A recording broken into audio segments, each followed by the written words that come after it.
The harder the conflict, the more glorious the triumph.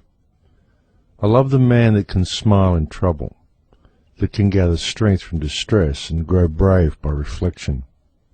'Tis the business of little minds to shrink, but he whose heart is firm and whose conscience approves his conduct will pursue his principles unto death.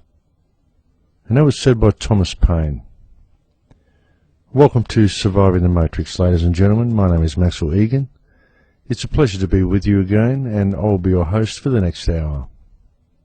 I suppose that right here at the start of the show, I think I'd like to pause to offer my most sincere and heartfelt condolences to what were once our beautiful oceans, folks.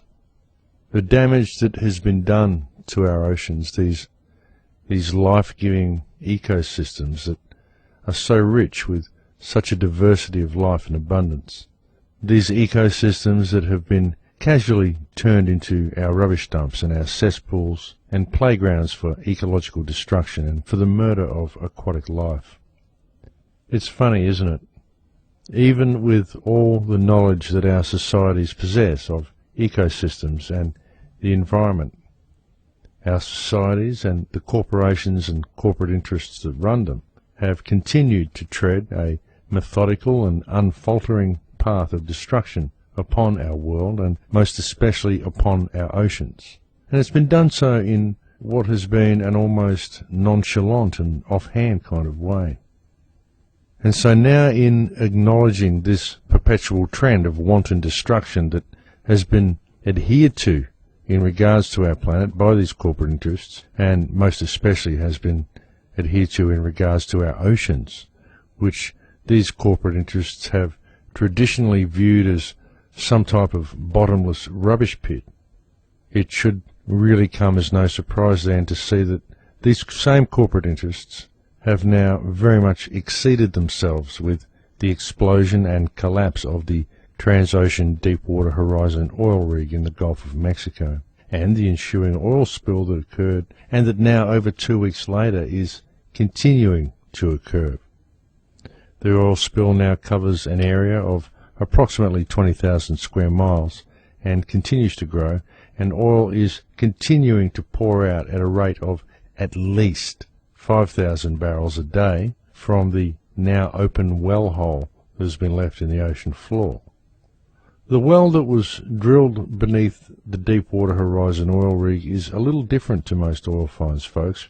Most oil rigs sink a well, and once they reach the oil, they pump in a mixture of mud and seawater to force the oil to the surface. So therefore, if the flow of mud is interrupted, the flow of mud and seawater being pumped in is interrupted, then the flow of oil from the well sort of slows down or ceases. Plus they usually have safety valves on them as well, so this kind of stops any leaks that may happen. The Deepwater Horizon well is a little different inasmuch as not only is it deeper than most wells, but also because the oil deposit that they found there, beneath it there is a gas pocket, and this means that the oil being released from the well is pressurized. There's no need to pump any mud to force the oil to the surface. And so now that the rig has collapsed and the drill hole is left open to freely expel the contents from beneath the ocean floor, it will just continue to flow out until either the hole is plugged or until the entire contents of the oil pocket that's now been opened by the well is released into the ocean. And folks, this is a great many times more oil than can be held by any tanker. In fact, it's many times more oil than can be held by a large number of tankers. This is a very large oil deposit, and this is just sort of gushing forth from the ocean floor. And I suppose it should also come as no surprise to most people that one of the main problems in this whole incident that has caused this oil rig collapse to be so catastrophic is that due to some corrupt legislation enacted by arch war criminal and all-round scumbag Dick Cheney, the British oil company BP was able to neglect the installation of a fail-safe cut-off valve on the Deepwater Horizon well line. And so there is, of course, no way to stop the flow of oil that is now hemorrhaging from the seafloor. In fact, what we are left with in the case of this open well line, folks, is not dissimilar to a continually erupting oil volcano at a depth of 5,000 feet on the ocean floor. The installation of a fail-safe valve on the oil line would have cost BP $500,000 to install, but of course BP only made about $3.8 billion in profit in the first quarter of this year through the exploitation of its customers, and so it's easy to see why it needed to save the $500,000 on the safety valve. I mean, why worry about a safety valve, folks? I mean, after all we have to lose is the ocean. There has been some talk of containment domes and drilling relief lines, but all of these ideas are still only possibilities. They are hoping they work, though they've never tried them before. And even if the most plausible, which is the drilling of a relief line, is successful, the process is expected to take around 3 months to complete. And of course, the angled drilling of such a relief line at an ocean depth of 5,000 feet really is quite difficult, folks. So it's quite a problem that they've created here. And who knows how much oil is actually down there and how much is actually being released into the ocean every day. I mean, they tell us it's around 5,000 barrels a day, folks, which is, of course, 5 times as much as their original figure, but God only knows how much is actually being released. The latest estimates say that the figure could actually increase to around 60,000 barrels a day.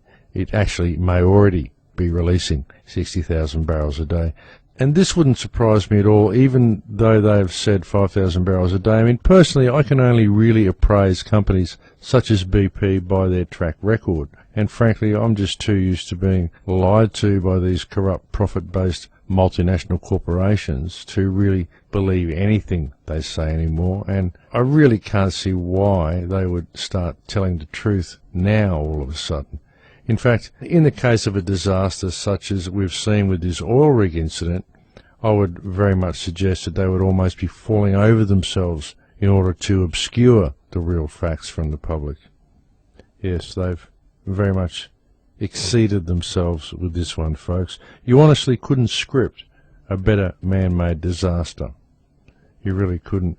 Obama is, of course, saying that BP should have to foot the bill for this one as well, but, folks, we're talking about the ocean here, folks. I mean, how do you put a dollar value on the ocean? What is a dollar anyway, other than a contrived control system orchestrated by a criminal banking cartel? It's not like a dollar is actually anything more than a piece of paper with silly drawings on it. So how on earth can you put a dollar value on the destruction of the ocean? I mean, this oil volcano that's been created on our ocean floor due to corrupt and incompetent offshore drilling practices, and also due to the corner cutting by scumbuckets like Dick Cheney, who created an opening for this type of accident, this honestly has the potential of being the biggest and most significant catastrophe in the entire history of the world. I mean, as I said, you've always got to wonder if this was scripted, because you honestly couldn't plan a better man-made disaster. I mean, the other option that they're talking about to plug the leak is to set off a nuclear explosion.